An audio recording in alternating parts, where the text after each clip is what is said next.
Okay. Normal start. Hey everybody, you're listening to the Lead Stories podcast, where we believe that everyone has influence. And when you're intentional with your influence, then you are a leader. I'm Pastor Steph. And I'm Jo Saxton. Hey people. Hey, hey. How's it going? Earlier this week, we offered an interview with my friends, Brad and Heather Fox, on Monday. Yay. And I just wanted them to have the Monday spot because they're awesome. Because they're friends. I mean, they're on HGTV also. Also nice. Like, they're my friends, but they're on HGTV, so... They were your friends first though, weren't they? For Absolutely. years. Put it on the record. They've been my friends since we were in middle school. That's so fun. Anyway, that was really fun. So if That you haven't makes it listened to fun. that... I was just Check it thinking out. that's a fun high school reunion or middle school reunion. Yeah, except Where that are they now? We were never, we didn't have to reunite because we've never been apart. Oh, good. True point. True point. We've been a part of each other's things for this whole time. Is this the one that Larry Fitzgerald was part of as well? Is this the same No, school? that's another thing. Yes, I did go to high school with Larry Fitzgerald. Arizona The Cardinals. Friends. I did. We sat in senior year, junior year English class, trying to dissect Shakespeare and what is it? Iambic pentameter. Yeah. Look, I Excellent. obviously paid attention. Now, I paid attention more than Larry Fitzgerald, that's for sure, but he made it through and he's very It successful. all worked out for him, didn't it? Let's be clear. And It all worked out. So I hope people go back and listen to my friends share. They went from being people who were like, maybe we should be in real estate, to now leading like a huge team. So we talked a lot about Incredible. leadership and what that looked like for them, and What a journey. what it looks like for Heather to be a leader, but she's a creative, and so that's a certain aspect of that too. A lot of our listeners probably resonate with that. So today we're coming at you with something that I think will be no surprise to a lot of you, It's but that time of year. might be brand new to some of you, and that is Hello, goodbye. Hello, Goodbye. It's that time of year, friends. That time when we begin to reflect on what has been this wonderful year. Yep. And begin to look towards the future. And that's what we call Hello, Goodbye.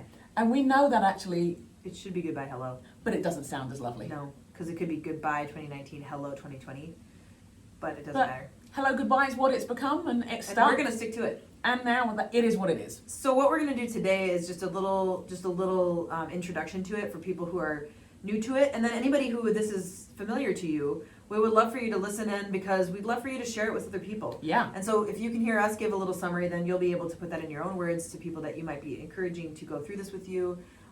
We do have our brand new edition, 2019-2020, up on the website, leadstoriesmedia.com/resources.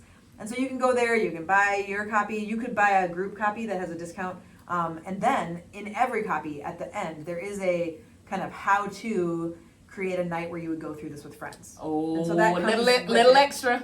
Yes, that comes with it. You did it though, didn't you? You did that. I have, and I'll do that again this year with my church. Some people just found that out.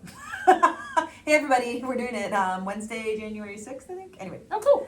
is that a 6th? Oh, no, doesn't matter. It might be. You'll find out. Check your email. Eventually. So I really would highly recommend this process as something that you either do with people or share with people once you've already completed the process. There is something really powerful about sharing it with your community. Yeah. We did it as a family this year. Did you? Yeah, it was good. I love it. I'm going to do my time away by myself time this week, and then I'll connect with all the ladies later. Nice. So let's do a what is it and how does it work? Yeah. And maybe a really brief history of A brief origin story. an origin story with Many, Jo many Saxton. years ago. You know, it's funny, as I think of the origin story, it goes further and further back. And I actually now have landed that it actually began when I lived in London Okay. as a kid. Yeah. And in conversations with my sister, Catherine. Okay. Because your friends and your sister have been like, wait a second. Every time you say when it originated, they're like, but I actually remember something from a few years before Yeah. And I remember one person saying, it was definitely then, and someone's like, nah. No. So your sister. My sister and we would talk about what we'd want to do differently each year. And I've always had a thing about New Year, always excited about it, always wanted to kind of start again. And this will be the year when, and this will be the time when. And it became this informal process of reviewing the year and things you want to let go of and things you just wish weren't going to be there but were. But also then leaning towards the future and leaning towards hope, really. So even if you were failing, you wanted to fail forward. Fail forward. Fail forward. Hashtag fail forward. Hashtag fail forward. It gives you hope for the future. But And so it's got simplified to basically what are the things you want to say goodbye to. Yeah. And what are the things you want to say hello to? And sometimes that was people. sometimes that was jobs. That was jobs, yeah. Sometimes that was churches. Yeah. And sometimes that were behaviour patterns. And it's grown and developed from there. And I think as I've grown older, it has just become a part of my life. And anytime I was mentoring someone or coaching someone or frankly befriending anybody, I'm like, okay, so what are you saying hello to next year? What are you saying goodbye to? Yeah. Kind of thing. Frankly befriending. Yeah, just basically, even if you're walking past slowly enough for me to connect with you about it. If you happen to be in my path. If you were in my path in December, sorry, not sorry. Hi, I'm at Target. What are you saying hello to? You know what, actually. Let's start doing that. Let's do that. Let's go live and try to hello goodbye people in Target. In Target. The staff would be like, Joe, seriously? I think we might get kicked out. They just say, would you shop as well now? If it was your Target, we might be. My Target would be fine because... If you come to the Northeast Target, I'm like there the inner city Target, we will have the security. It'll be, yeah. Security on aisle 7. The inspirational mug aisle. If you could go to the inspirational mug aisle, there's 2 women who are... The thing is, it just fills me with such excitement, that idea. Don't you think that the inspirational mug aisle is where you go, though? Yeah. Because and then it's like usually pretty close to that Chip and Joanna Gaines section. Yeah, and the prints that line the wall at the back. Yeah. The inspirational print. Inspirational print. Oh my gosh, that's heavenly. There's no day like today to start, or whatever. Live for the now. Boss lady. Own your beauty. Live your dreams. Inspire. Okay, so okay. So that's anyway, the history of it. That's the history. And so then I remember for me, given the history you just told, so insert me around 8 years ago. Yes. Where I was one of those people that got in your path in December. I mean, not at Target and not on the road, no. But intentionally. I think I was in a coaching group at the time. I think so. Yeah. And again, it was just a way to unpack things. Yeah. And I've never grown out of it. Mm-hmm. It's never not been useful because it's about you dealing with life in real time and in real ways. And when I was embracing it, I was kind of in a season where I was anti New Year's resolution because I felt as though they were setting people up to fail and, a lot of cynical, like annoying 20-something things that I was thinking about 8 years ago. But I will say that the reason it was so encouraging to me is because it offered an alternative to resolutions. People might still make those, that's fine. But I thought, this is actually something that I can do. This is where we're really entering in holistically, spiritually. This isn't just about purely goals. It incorporates goals. This isn't purely about just achievement or something like that. This is genuinely about self-reflection, thinking about who I want to be, who I've been, and where I want to go, and including God in that process and my community. And that, to me, has caused these last 8 years of moving into the new year to be a really significant time for me. I genuinely think you could do this process at any time. There's nothing magical about the beginning of the year, but... Except it's magical. But and the whole, at least for the cultures we're a part of, it's throughout the entire. Yeah. It's the air we're breathing. Is this it's new the impetus. year? This new start? Yeah. And so it does help when you're trying to do something. It does help to have the environment and the community that you're a part of be thinking about that same thing. So whether or not people are going through an intentional process, there's something about the refresh and the restart that is very common, at least in North America. Absolutely. So here we are. So this is in PDF form. So if anyone's brand new, they're like, where's my book with the gold letters? It's not a book. No, it's PDF. We've thought about that, but the cost of that is pretty outrageous. Not right now. But you can print it out. You don't have to. You can keep it digitally. And we walk through 7 steps. And it's evolved over the years. Yeah. But it's not really changed. No, I think it's evolved. It's more just as we've reflected on what things were done intuitively, we've kind of unpacked them so that we can do them intentionally. Yeah. And then given them really great letters, and most of them start with R. Yeah, I'm still going to work on that first one to find a word. It might be in another language. It might be in another. Ooh, I like that. So yes, there's 7 things. So if you were to go get your copy, you'll be able to see this. But we'll walk you through it so that you know what to expect, just really briefly. So the first thing is meditate, and it doesn't start with R. No. But we offer a scripture passage every year for people to meditate on. I'm not going to tell you what this year's is. You have to get your copy. And it's just a chance for you to unwind a little, slow down, give yourself some perspective and some framework as you begin the process. And if that's a time when you want to meditate on a poem or another part of scripture or something else that's been significant to you, that's fine too. It's just really the idea of stopping and pausing. That's what we mean by meditate. Like clearing your mind of whatever it's in your mind so that you can focus it on something specific. Yeah. We're not emptying and throwing your mind away because you're going to need it for the entire process. You are going to need that thing. All but right. You don't need it overstuffed with other things. And then we jump into our R's. Review.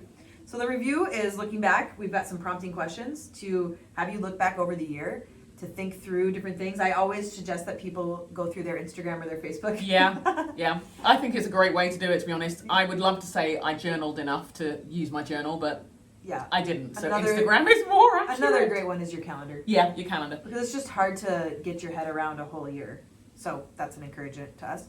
And then a process of releasing. Because you can't get new things in when you're holding on to everything that's been. Absolutely. There is a letting go of the year and a letting go of the things that have come to the surface. The physical metaphor of having open hands will never be tired for me. Like that just really helps. So good. It really helps me to say, okay, so I looked down at my hands and I said, look at all the things that I'm holding on to from this year. It's a lot. Some are great, some are hard. You know, the prompting questions lead you through all types of things. Now, what does it look like for me to release those things? Technically to release all of them, but some of them to release as though, like we said, goodbye. We're saying goodbye. Yeah. So there's kind of the different ways in which you can say goodbye to those things, and that process of releasing is super important. Absolutely. So then what do we got? Reveal. It would be real tempting after releasing just to pick something up and carry on. Yeah. You know what I mean? It's like, okay, I've left a gap. Yeah. And now I've got to fill it. But the dilemma with that, and I think one of the things that we've discovered over the years when our behavior hasn't changed, is that we haven't learned the lessons of whatever we needed to release. Yeah. And so we've just allowed ourselves to acquire more and not grow. So the whole idea of reveal is a chance to take stock and also to hear what God is saying to you in that moment. Right. What are you learning from life? Revelation is the best way to put it. Yeah. That can help clarify your way ahead. That starts with R too. It does. Revelation. Yeah, so this is a process, some great questions to help you think about what do you need, what are you asking God to reveal, and maybe your own mind and heart, what's going on in there that you have to get down, like you said, to the depth of what's going on there. And I think, the whole idea, like you just said, of when your hands are open, you feel kind of awkward. Yeah. It's almost like when there's an awkward silence. Yes. But it needs to be there. So that's what the reveal process is about. And then we go to receive. Well, because with open hands, at some point God is going to fill them. Take up something. You've got to take up something, and I think, again, some of my greatest ideas just kept on going because I didn't actually receive them. Some of my greatest inspirations and things, and praise God, they came back maybe a year or so later. Yeah. But they were just fleeting thoughts, and I didn't actually accept them into my life. And for some of us, sometimes the receiving is huge. Yeah. To say, okay, so there is a new beginning, and there is a new day, and there is a new opportunity, and there is something else, and I need to receive what God is saying to me in this time, and receive the opportunities this turning around, this processing provides. Yes, absolutely. And then we've got kind of two final things to kind of cement the process. And the sixth step is to respond. Yeah. So what is the response that you need to take? And we walk through that. What you going to do? What are you going to do about it? Yep. And sometimes the do is very active, and sometimes it's spiritual, sometimes it's an emotional process, and but no matter what, there's got to be some kind of line in the sand, like what's going to happen next.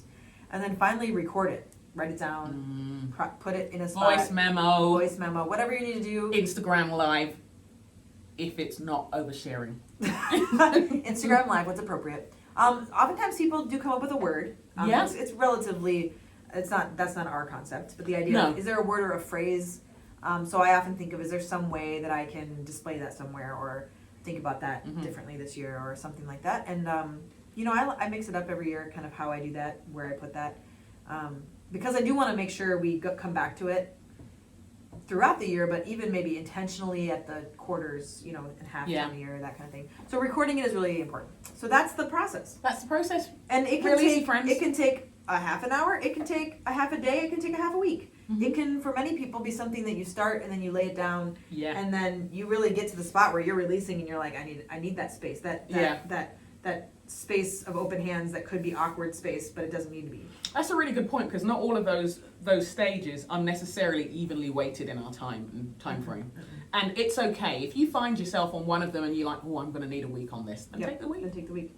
If you're one of those people that gets really deadline driven, that's okay, but don't get yourself into this thought that if I don't have this all nailed down by January 1st, then I can't do it, or it's not worth it. Yeah, because you're going to miss out if you do it that way. Right.